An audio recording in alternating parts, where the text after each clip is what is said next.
like to see how things were put together before I mess with them so I can put them back in place. Interesting. Okay, so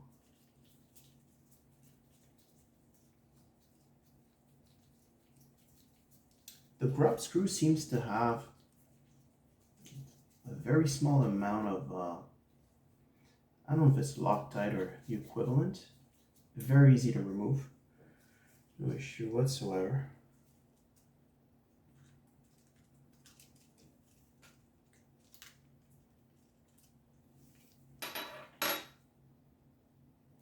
I don't know what that white thing, that white thing is on at the top there, but could be some type of Loctite. Who knows? Either way, it was very, very loose. And now we have our tranny disconnected. So all I gotta do is to disconnect the motor wires. 1 and 2.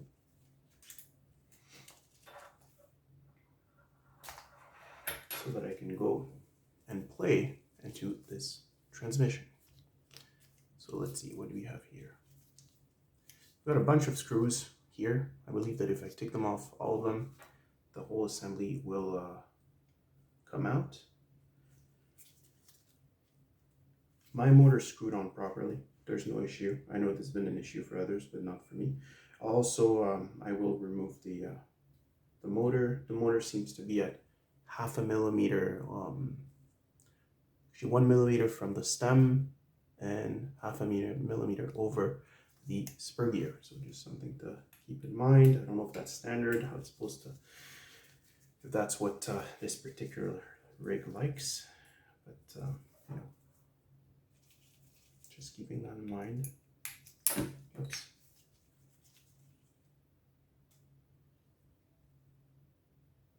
Oh, look at this. My screwdriver broke into this bit.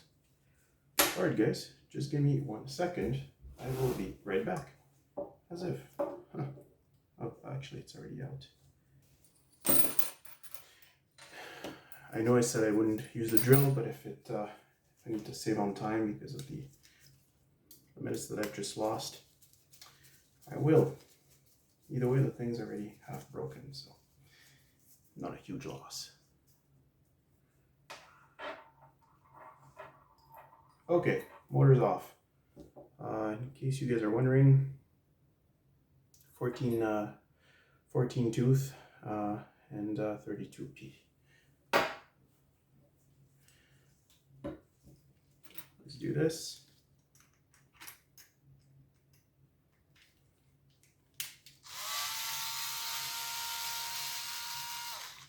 I don't want to hear anybody laugh about my drill. It's a hobby drill. Super slow, that's the trick. Has never broken on me. And was about 35 bucks US. Also, if needs be, you can do this. Definitely not torquey though. Definitely not torquey.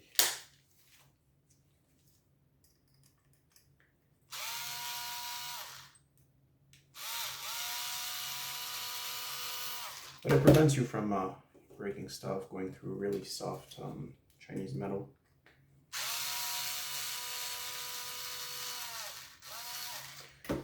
I do envy some of you guys who do this with an 18 volt DeWalt.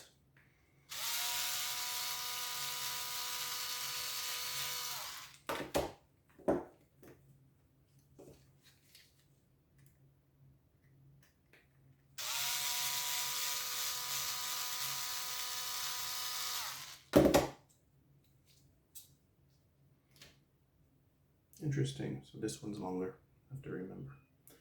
It's easy to find out. There's 2 of them that that have to be longer because of this ledge.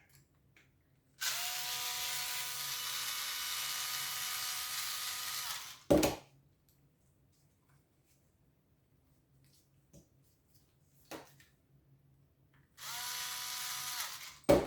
on.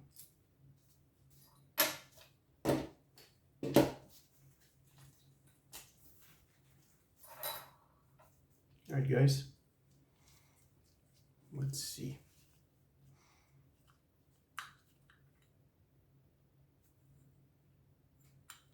It's in 3 pieces. So this part, and all right. So you want to see what's in there. There's some grease, very little, not enough to my taste. The only bearing that I see at this point is not sealed, although it's fine because it's inside and it's not in contact with the outside world.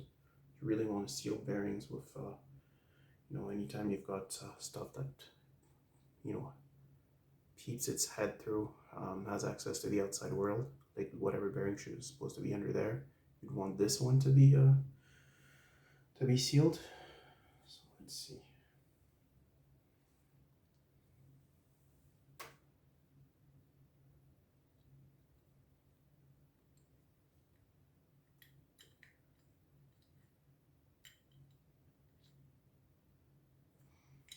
Take this off. All right. I wouldn't be able to take this entire assembly off unless I unscrewed this guy here, which I won't do now at this point. I have access to everything that I need to access. And let's see if I can find another bearing that's facing the outside so that we'd have an idea of the logic used here and kind of speculate whether it's sealed or not sealed. Funny feeling it's not sealed.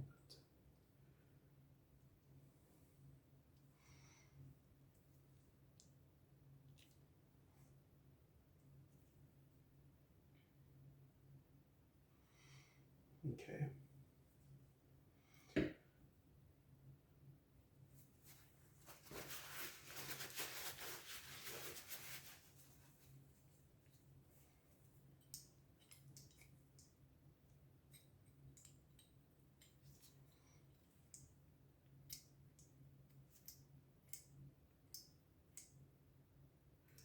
Interesting.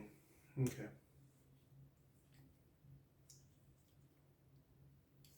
Let's see if I can unscrew it from there. Yeah, it's easy. Done. You guys will get to see the whole picture. That's what we try to do here on RC and Coffee, although that really sounded cliche. Okay. All right.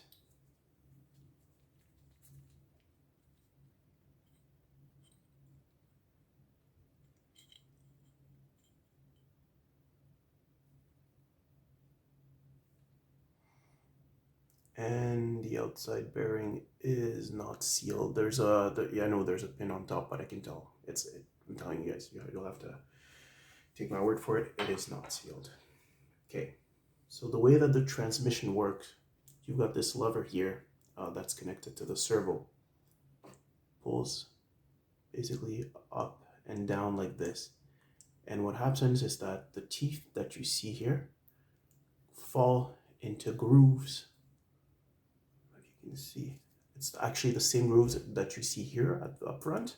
It's exactly the same at the back, and the teeth connect to it, and that's how you engage first or second. And you can also take this guy out like so. It's interesting.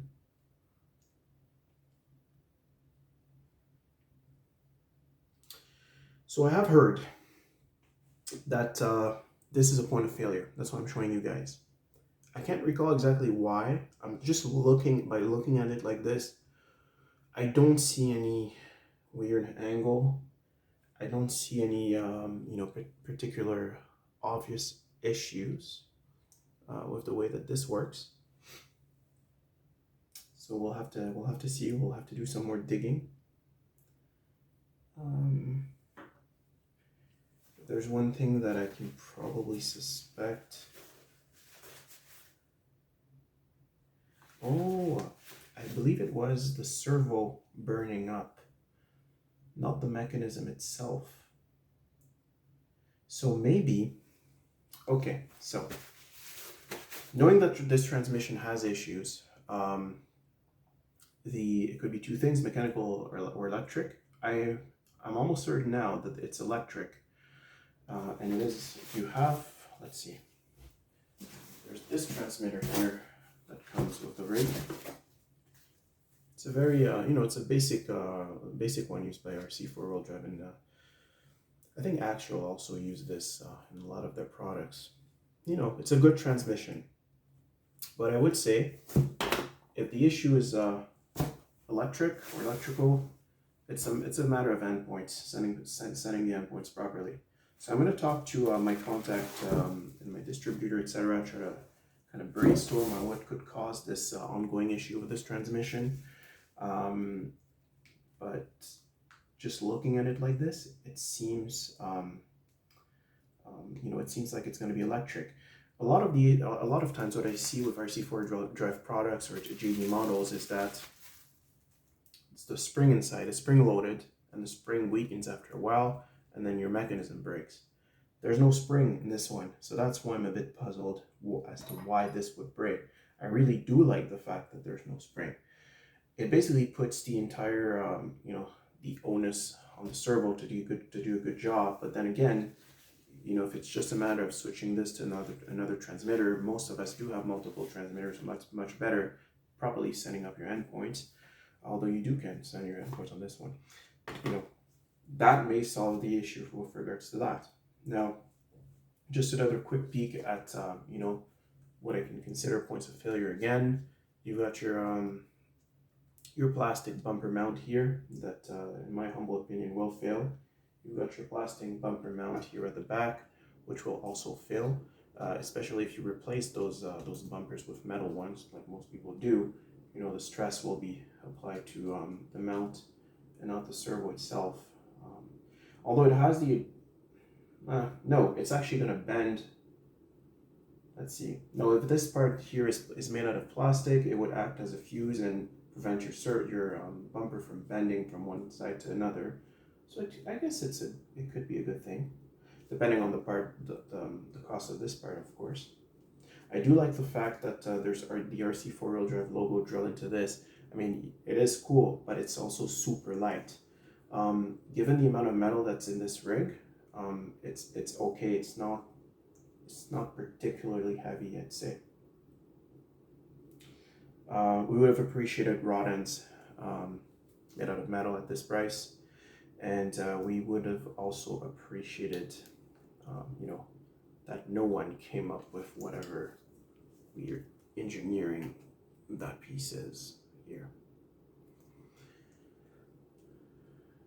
Shall we look? Let's see. Just looking at the axles here.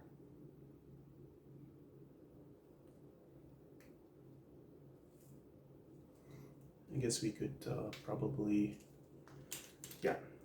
we could dig into the axles.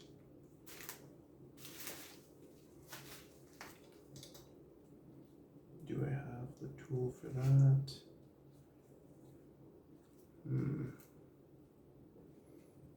I do not.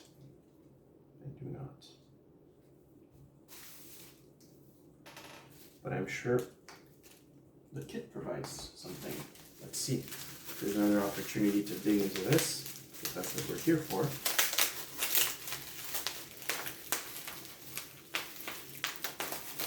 What do we have in here?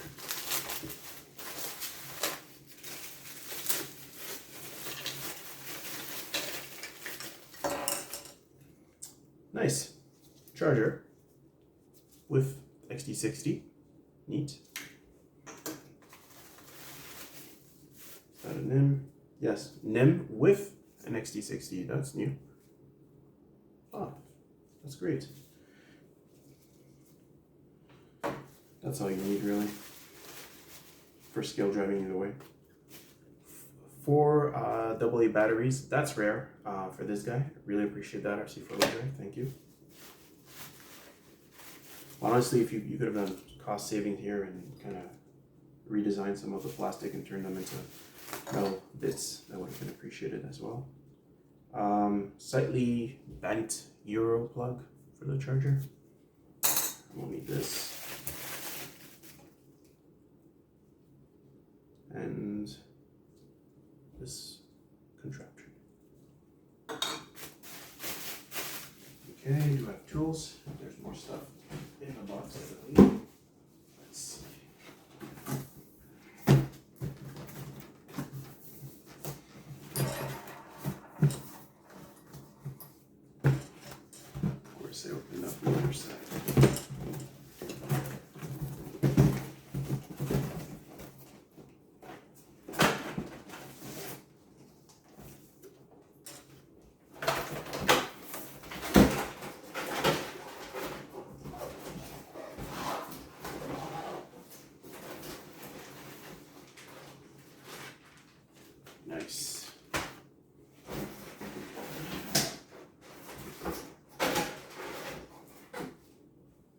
and this bag. Okay, so we have very nice decals. And we'll look at this later. There's a bunch of license plates, and that's really neat. That's actually really neat. Well thought of, because everybody, looks for those, and they're not cheap if you're going to buy them online. You can always print them, but one says, "Forgive me, please. I was raised by wolves. The closer you get, the slower we'll drive. Keep honking. I'm reloading." Very much something that someone driving a Jeep would probably put. Yeah, you guys know it. So,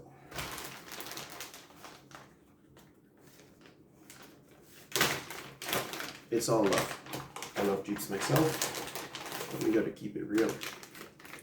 Wow, full-size tire, no plastic. RC4WD drive with their metal, their plastic spares. That's an actual metal one. This is great. I'm wondering if the tools in there as well. Different sets of springs. I don't know if it's a different rate. Nice. Ah, here you go. That's the front bumper. They knew they were selling the metal one, so they didn't even bother putting this one on. Battery strap. This looks like an ESC fuse, I think, to go from LiPo, from min to LiPo. Where's the tool? Where's the tool? So I'm going to have to open this one up and see. If not, I'll go grab one.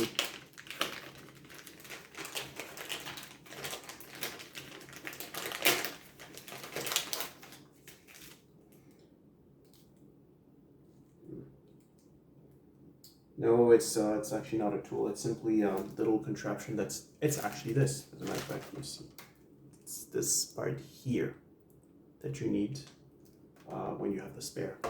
So that's what this is for. The tool. I'm going to start with the rear and move this out of the way. Move this. Move that.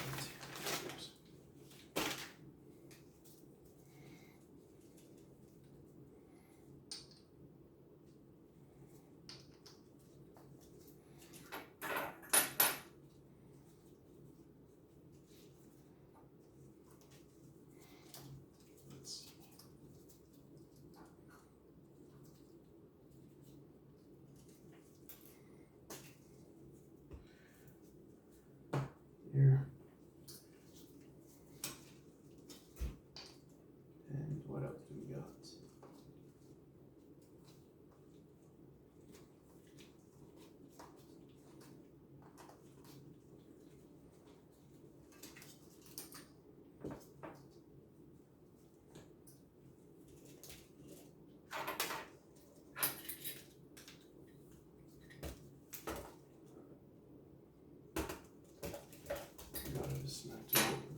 Disconnect the shocks.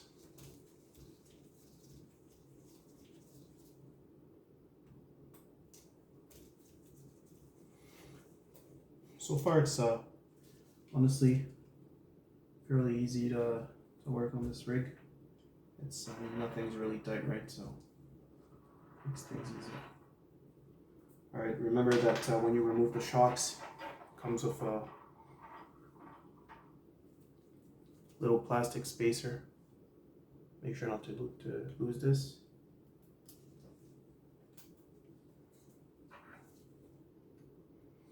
Oh yeah, that thing's broken.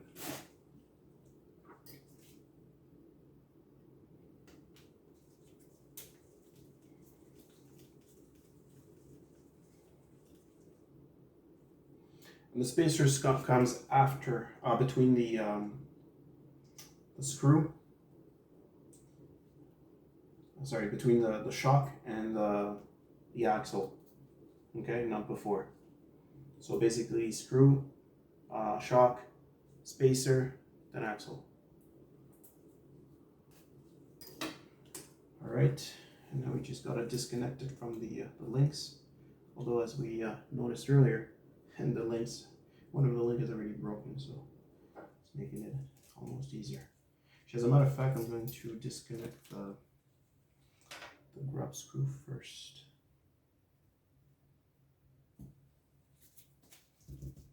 Where's where is my tiny screwdriver? There it is.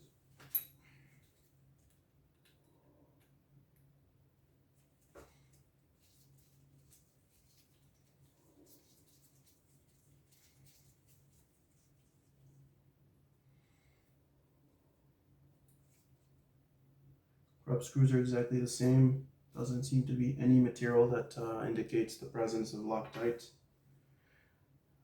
Oh yeah, and when you remove the screws, the wheels rather, just make sure that you don't lose the axis and the pins that go within. So these guys, I'm going to put a tad bit of Loctite on them so that they stay within. They don't need to go anywhere. I don't need them to slide around. That's a trick that was given to me by Kevin Surprenant. You can find Kevin Surprenant literally all the Cross RC websites. He is a fantastic builder. I mean, he's an artist, right?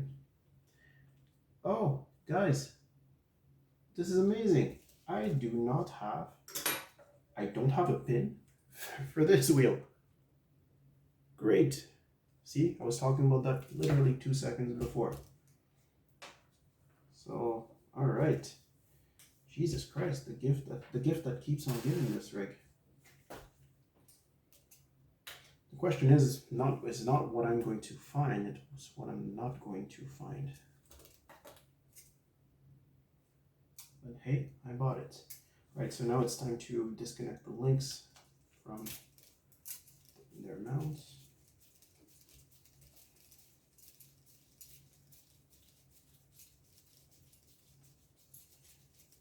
Done.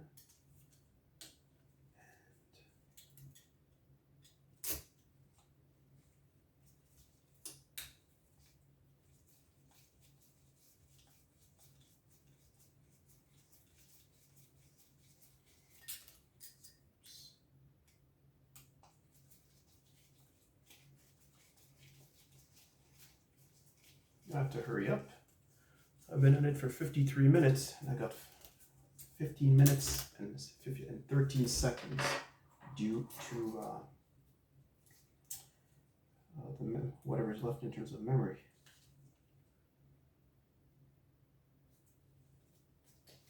Let's go a bit faster here.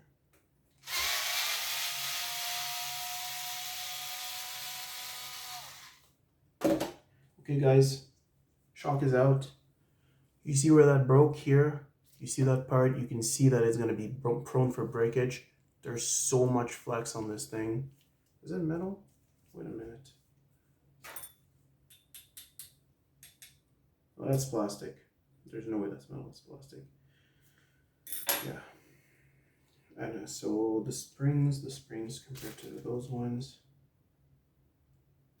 They seem to, they are labeled differently. These guys have a little bit of green paint. You won't be able to see it on there. These guys are red, so I'm guessing these guys are, are a bit stiffer. Now let's see quickly inside this differential and wrap it up, because I know you guys want to see. And we only have 2 minutes left.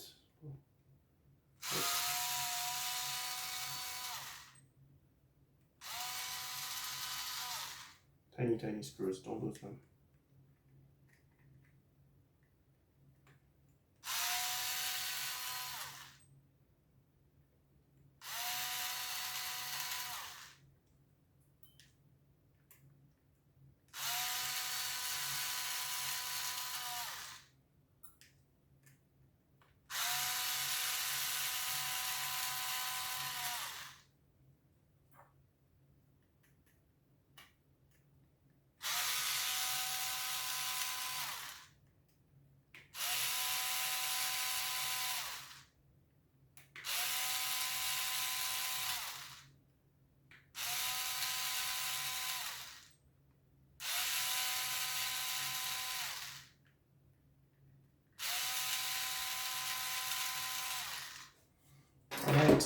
Let's see. This diff cuff is out. Here you go, guys. There's a little bit of grease in there, very little, just a bit, and you don't have sealed bearings there. I'm gonna wrap this up